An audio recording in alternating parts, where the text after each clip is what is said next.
ሰላም ጤና ይስጥልን የጣና ቲቪ ተከታታይ ቤተሰቦቻችን እነሆ የሰዓቱን የጣቢያችን ዜና መረጃና ዜና ትንታኔዎችን ይዘንላችሁ ቀርበናል። አክብሮታዊ ግብዣችንን እያስቀደምን በቅድሚያም አበይቶችን አቅርብላችኋል።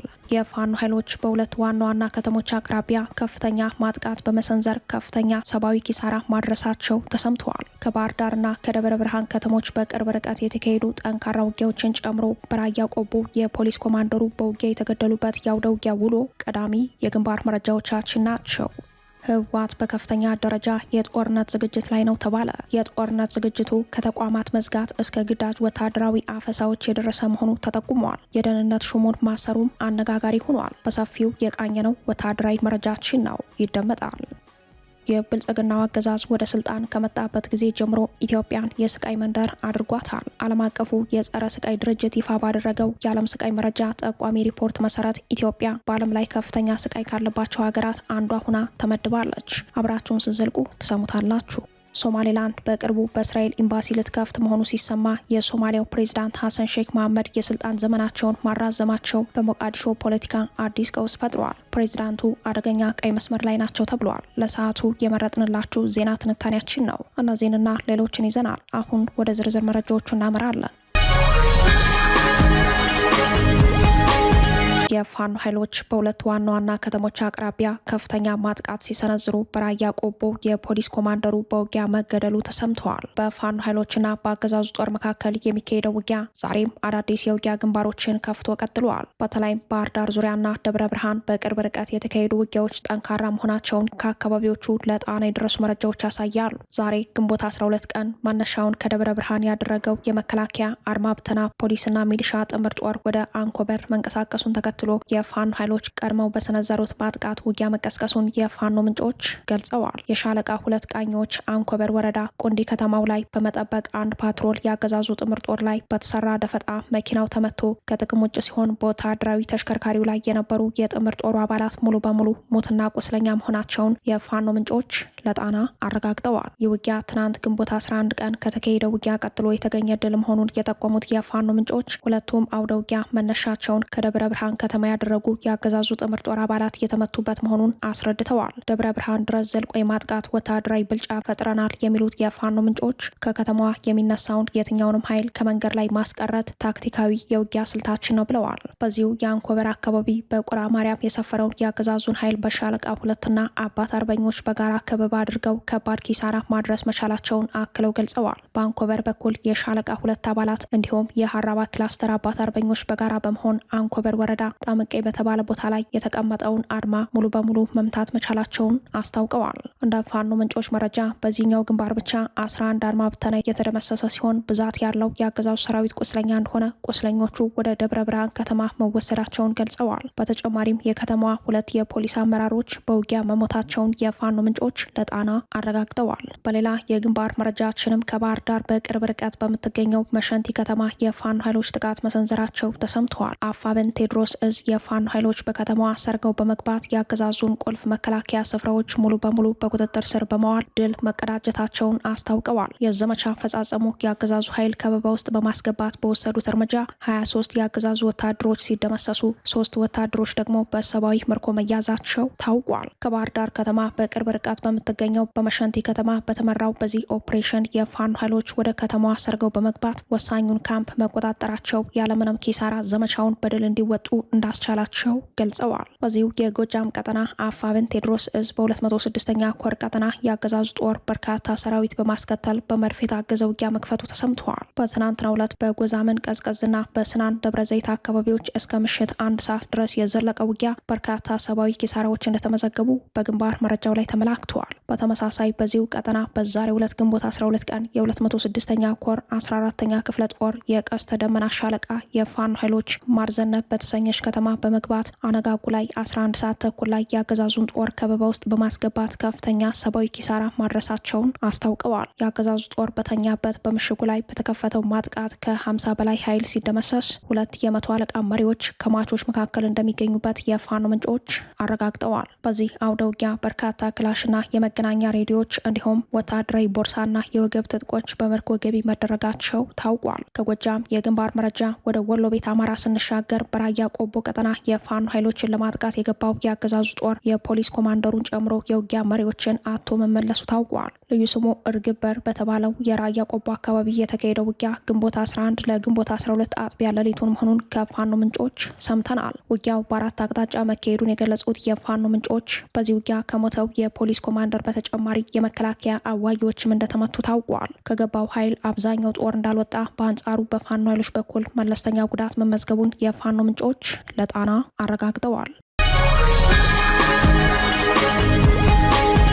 ህወሓት በከፍተኛ ደረጃ የጦርነት ዝግጅት ላይ ነው ተባለ። የጦርነት ዝግጅቱ ከተቋማት መዝጋት እስከ ግዳጅ ወታደራዊ አፈሳዎች የደረሰ መሆኑ ተጠቁመዋል። የደህንነት ሹሙን ማሰሩም አነጋጋሪ ሆኗል። በሌተናል ጀነራል ታደሰ ወረደ ጊዜያዊ አስተዳደር ላይ የተሳካ መፈንቅለ ስልጣን የፈጸመው ህወሓት አሁን ደግሞ በከፍተኛ ደረጃ የጦርነት ዝግጅት ላይ መሆኑ ተጠቁመዋል። ህወሓት በተጠናከረ መልኩ በጦርነት ዝግጅት ላይ ነው የሚሉት የመረጃው ምንጮች በአንድ በኩል ድብቅ አፋኝ ቡድን አደራጅቶ ለስልጣኑ የሚያሰጉትን አመራሮች፣ ታጣቂዎችንና ግለሰቦችን እያሳፈነ ይገኛል። ከዚህ ጋር ተያይዞ የትግራይ ሰራዊት ተብሎ የሚጠራው በህወሓት ስር ያለው ታጣቂ ቡድኑ የመረጃና ደህንነት ኃላፊ የነበሩት ተወልደ ገብረተንሳይ በቅጽል ስማቸው ተወልደ እንበብ በቁጥጥር ስር መዋላቸው ተሰምተዋል። የህወሓትን ወታደራዊ መረጃ ያውቃሉ የተባለላቸው እኒህ የድርጅቱ ሹመኛ በምን ምክንያት በቁጥጥር ስር እንደዋሉ ባይታወቅም የድርጅት ጉዳይ ኃላፊዋ ወይዘሮ ፈትለወርቅ በሰጡት ትዕዛዝ እንደታሰሩ ምንጮች ገልጸዋል።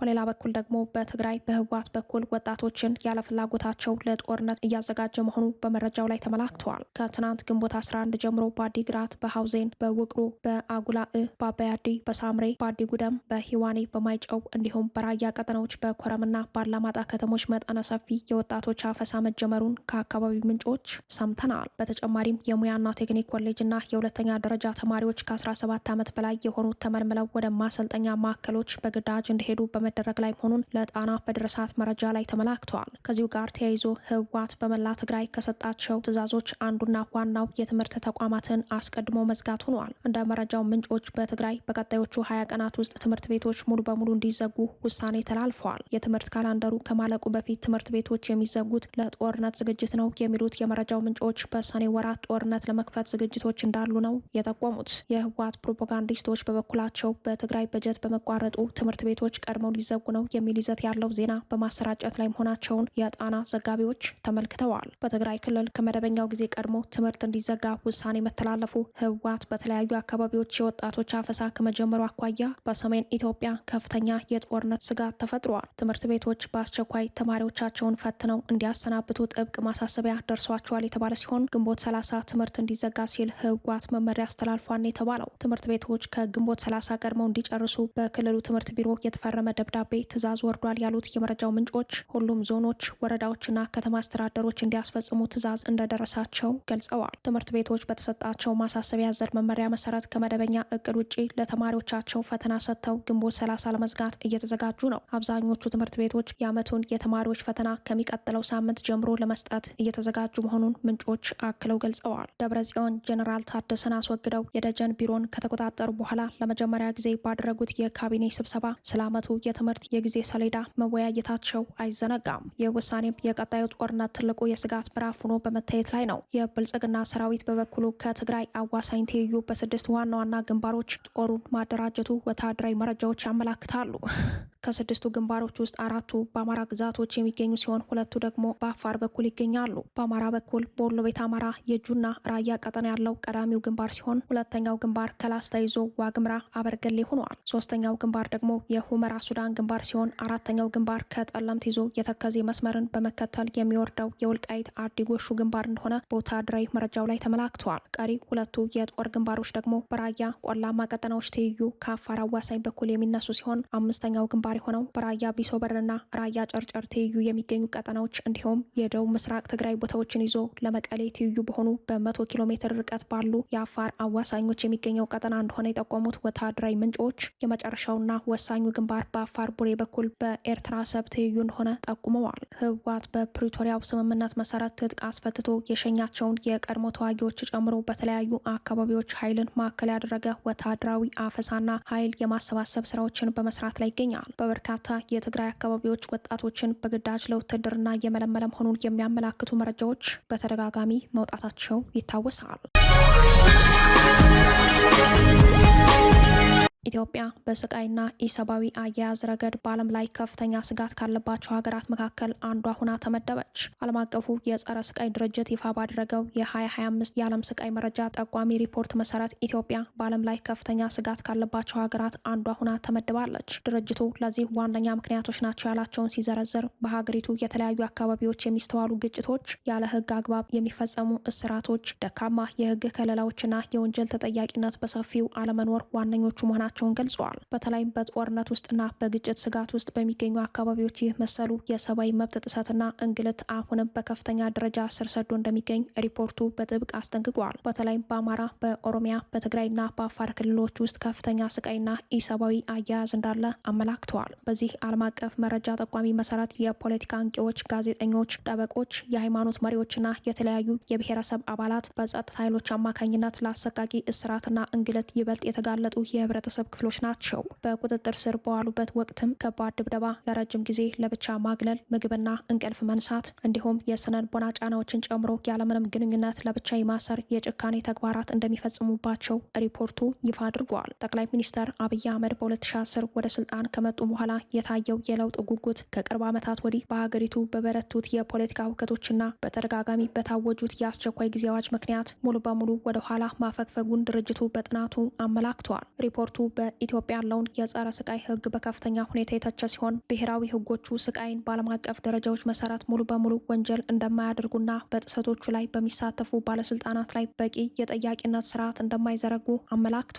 በተለይም በጸጥታ ዘመቻዎች ወቅት ጥቅም ላይ የሚውሉትን ማቆያዎችንና ወታደራዊ ተቋማትን በምሳሌነት ያነሳው ሪፖርቱ በአፋር ክልል የሚገኘውን የአዋሽ አርባ ወታደራዊ ካምፕን ጨምሮ የመንግስት ተቃዋሚዎችንና የፖለቲካ ድምጾችን ለማፈን ትልቅ ቦታ ሆኖ እያገለገለ እንደሚገኝ በግልጽ አስፍረዋል። በፖሊስ የጭካኔ ተግባርና በተቋማዊ ጥቃት ረገድ ኢትዮጵያ እጅግ ከፍተኛ ስጋት ያለባት ሀገር ተብላ የተፈረጀች ሲሆን የአስቸኳይ ጊዜ አዋጁም የፍትህ አካላት ቁጥጥር ሳይደረግበት ተጠርጣሪዎችን በቁጥጥር ስር ለማዋል ለጸጥታ አካላት ሰፊ ስልጣን እንደሰጡ ተጠቅሷል።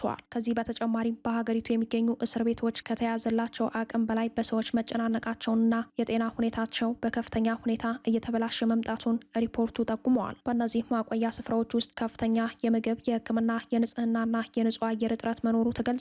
ዓለም አቀፉ የጸረ ስቃይ ድርጅት አክሎም የኢትዮጵያ ባለስልጣናት የእስር ቤቶችን ሁኔታ ገለልተኛ በሆኑ አካላት እንዳይጎበኙ ማድረጋቸውንና የኢትዮጵያ ሰብአዊ መብቶች ኮሚሽንን ጨምሮ ሌሎች የክትትል ተቋማት ወደ ስፍራው እንዳይገቡ ገደብ መጣላቸውን ከሷል። የብልጽግናው አገዛዝ በአማራ ህዝብ ላይ ይፋዊ ጦርነት ካወጀ ወዲህ ባሉ ጊዜያት በርካታ የአማራ ተወላጅ ጋዜጠኞችና ልዩ ልዩ የመብት ተሟጋቾች በማንነታቸውና በፖለቲካ አመለካከታቸው መታሰራቸው ይታወቃል። ከስር የተረፉት ሀገር ጥለው መሰደዳቸውም አይዘነጋም። በጋዜጠኞችና በሲቪል ማህበረሰብ ድርጅቶች ላይ የሚደረገው ጫና ከቀን ወደ ቀን እየበረታ በመጣበት በዚህ ጊዜ ይፋ የሆነው ይህ ሪፖርት በዓለም አቀፍ ማህበረሰብ ተጨማሪ ግንዛቤ እንደሚፈጠር ይጠበቃል። ሆኖም በቅርብ ጊዜ በተከሰቱት ግጭቶች ከተፈጸሙ የጦር ወንጀሎች ወይም በሰብአዊነት ላይ ከተፈጸሙ ወንጀሎች ጋር ተያይዞ እስካሁን ድረስ አንድም ከፍተኛ ባለስልጣን ለህግ አለመቅረቡን ሪፖርቱ በቁጭት ገልጿል። ድርጅቱ በማጠቃለያው ኢትዮጵያ የህግ ማዕቀፎቿን ከዓለም አቀፍ ስምምነቶች ጋር እንድትስማማ መደበኛ ያልሆኑ ወይም ድብቅ የእስር ማቆያዎችን በአስቸኳይ እንድታስቆም፣ ለታሳሪዎች የሚደረገውን ጥበቃ እንድታጠናክርና በግጭት ወቅት በባለስልጣናት ለተፈጸሙ በደሎች ተገቢውን የወንጀል ተጠያቂነት እንድታረጋግጥ ጥሪ አቅርበዋል።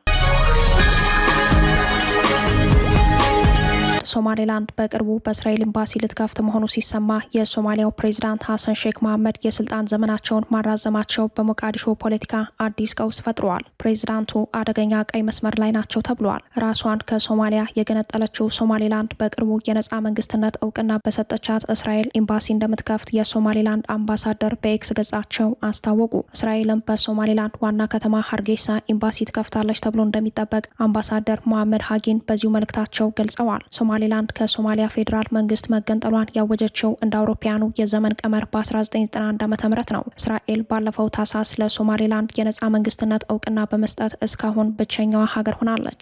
ሶማሌላንድ እስራኤል ውስጥ ኤምባሲ መክፈቷን የእስራኤል ውጭ ጉዳይ ሚኒስተር ጌዲዮን ሳር የሁለቱን ሀገራት ግንኙነት ይበልጥ የሚያጠናክር ጠቃሚ እርምጃ ነው ሲሉ አወድሰውታል። ሶማሌላንድ በአወዛጋቢዋ ከተማ ኢየሩሳሌም ውስጥ ኤምባሲ ከከፈተች በከተማዋ የተከፈተ ኤምባሲ ቁጥርን 8 ያደርሰዋል። በእስራኤል የኢትዮጵያን ጨምሮ የአብዛኞቹ ሀገራት ኤምባሲዎች የሚገኙት በይፋ የሚታወቀው የእስራኤል ዋና ከተማ ቴል አቪቭ ነው። በዶናልድ ትራምፕ የመጀመሪያው የስልጣን ዘመን አሜሪካ ኤምባሲዋን ወደ ኢየሩሳሌም ማዛወሯ ይታወሳል። እስራኤል ኢየሩሳሌም ሙሉ በሙሉ ዋና ከተማዬ ነው ትላለች። ፍልስጤማውያን ደግሞ በኢየሩሳሌም የይገባኛል ጥያቄ ያላቸው መሆኑ ከተማዋን የመካከለኛው ምስራቅ አልፎም የዓለም ፖለቲካዊ ቀውስ ማዕከል አድርጓት ይታያል።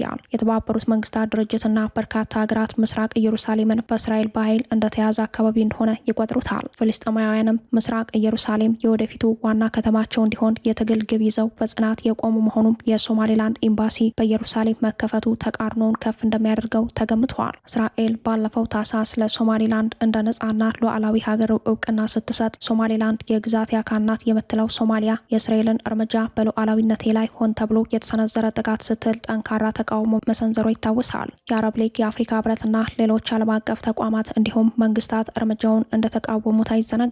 ይህ በእንዲህ እንዳለ የሶማሊያው ፕሬዝዳንት ሀሰን ሼክ መሐመድ የስልጣን ዘመናቸውን ማራዘማቸው ተሰምተዋል። የሶማሊያው ፕሬዝዳንት ሀሰን ሼክ መሐመድ ስልጣናቸውን ለ1 ዓመት ማራዘማቸውን ተከትሎ ፕሬዝዳንቱ አደገኛ ቀይ መስመር ላይ ናቸው ተብሏል። ይህንን ተከትሎ አፊያሪ አልሚ የተባሉ የሶማሊያ ፖለቲካ ተንታኝ የፕሬዝዳንቱ እርምጃ የሶማሊያን የምርጫ ስርዓት ሊያበላሽ ይችላል ሲሉ ተቃውመዋል። የፖለቲካ ምሁሩ ሀሰን ሼክ አደገኛ ቀይ መስመር ላይ ነው ብለዋቸዋል። ድርጊቱንም የሀገሪቱን ህገ መንግስት አደጋ ላይ ይጥላል ብለውታል። ወቅቱን የጠበቀ ምርጫ አለማካሄድ ዋጋ ያስከፍላል ያሉት ምሁሩ የሶማሊያ የእርስ በርስ ጦርነት ምክንያት የነበረው የስልጣን ጉጉት ነው ብለዋል። ሆኖም ፕሬዝዳንቱ እንደ ቱርክ፣ ኳታር፣ ሳውዲ አረቢያንና ግብፅን የመሰሉ የአረብ ከበርቴ ሀገራትን በስትራቴጂክ አጋርነት ደረጃ ያሰለፉ መሆናቸው በህዝብ በተለይም በተቃዋሚዎቻቸው ዘንድ የሚመጣባቸውን ተቃውሞ ለማፈን ወታደራዊ አማራጭ ሊጠቀሙ እንደሚችል ከወዲሁ በስጋት በመታየት ላይ ነው።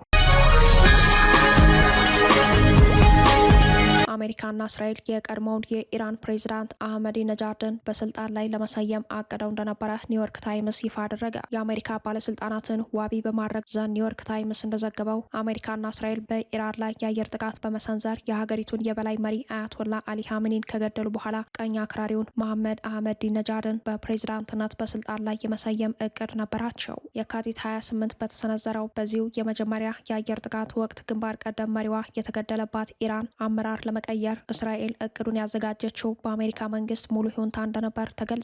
ይህም ፕሬዝዳንት ዶናልድ ትራምፕ በጦርነቱ መጀመሪያ ቀናት ሀገሪቱን በበላይነት የሚረከበው ሰው ከራሱ ከኢራን ውስጥ ቢሆን ይመረጣል ካሉት ሀሳብ ጋር የተያያዘ ነው። መሐመድ አህመዲ ነጃድ እንደ አውሮፓውያን አቆጣጠር ከ2005 እስከ 2013 በነበራቸው የፕሬዝዳንትነት ዘመን እጅግ ጽኑ የጸረ እስራኤልና ጸረ አሜሪካ አቋም የነበራቸው መሆኑ ይታወሳል። በተለይም እስራኤልን ከካርታ ላይ መደምሰስ አለብን በሚለው ጸረ አይሁድ ቅስቀሳቸው ዓለም ያስታውሳል።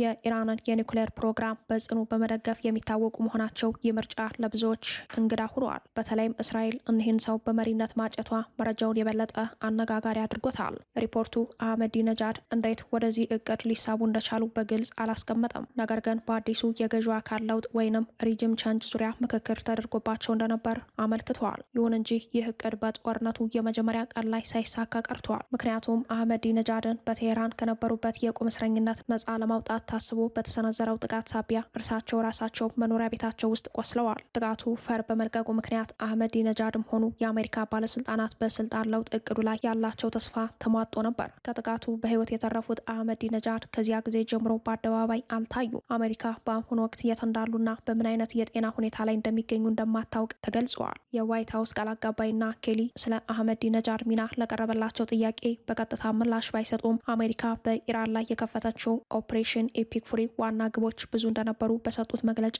አረጋግጠዋል። እነዚህም የኢራንን ባላስቲክ ሚሳይሎችን ማውደም፣ የማምረቻ ተቋማቸውን ማፍረስ፣ የባህር ኃይላቸውንም ማምከን፣ የውክልና ኃይሎቻቸውን ማዳከም ናቸው። የአሜሪካ ወታደራዊ ኃይል ሁሉንም ግቦች አሳክቷል። አሁን ጎረቤቶቻችን የኢራንን የኒውክሌር አቅም ለአንዴና ለመጨረሻ ጊዜ የሚያስቆም ስምምነት ላይ ለመድረስ እየሰሩ ነው ብለዋል ቃል አቀባይዋ። ይህ ይፋ የሆነው መረጃ ፕሬዚዳንት ዶናልድ ትራምፕና የእስራኤሉ ጠቅላይ ሚኒስተር ቤንጃሚን ኔታንያሁ ወደ ጦርነቱ የገቡት ግባቸውን በምን ያክል ፍጥነት ማሳካት እንደሚችሉ አሳስተው በመገመት ብቻ ሳይሆን እንዲያውም አንዳንድ የትራምፕ ረዳቶች ሊሆን የማይችል ብለው በፈረጁት እጅግ አደገኛ የስልጣን ለውጥ ቁማር ላይ ተወራርደው እንደነበር ያሳያል ሲሉ ተንታኞች ትችታቸውን በመሰንዘር ላይ ናቸው። በአውሮፓውያኑ የዘመን ቀመር ባለፈው ጥር 3 ቀን 2026 የቀድሞው የቬንዙዌላ ፕሬዝዳንት ኒኮላስ ማዱሮ በታገቱ ወቅት አሜሪካ ከዋይት ሀውስ ጋር አብሮ የሚሰራ ጊዜያዊ ተተኪ መሪ በቀላሉ ማግኘት ችላ የነበረ ቢሆንም በኢራን ጉዳይ ግን እቅዱ ሙሉ በሙሉ መክኖ ወደ ከፋ ቀጠናዊ ትርምስ አምርተዋል። ይህ በእንዲህ እንዳለ በመካከለኛው ምስራቅ ያለው ውጥረት ከፍተኛ ደረጃ በደረሰበት በዚህ ሰዓት የአሜሪካው ፕሬዝዳንት ዶናልድ ትራምፕ ለሀገሪቱ መገናኛ ብዙሃን በሰጡት መግለጫ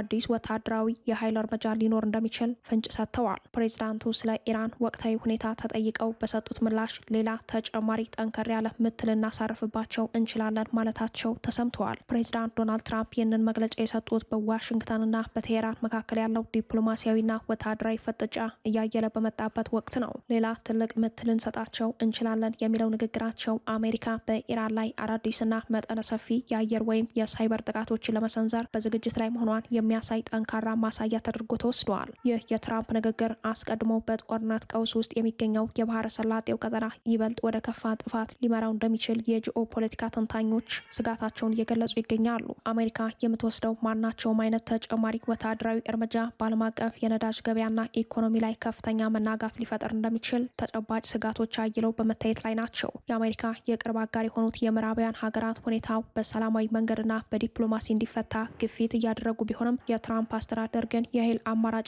ይበልጥ ወደፊት እያመጣው መሆኑ ታይተዋል። በሌላ በኩል እንደ ሩሲያና ቻይና ያሉ ሀያላን ሀገራት በአሜሪካ የሚወሰዱ መሰል ወታደራዊ እርምጃዎችን በጽኑ እንደሚኮንኑ የቴሄራንን ጎን ሊይዙ እንደሚችሉ ይጠበቃል።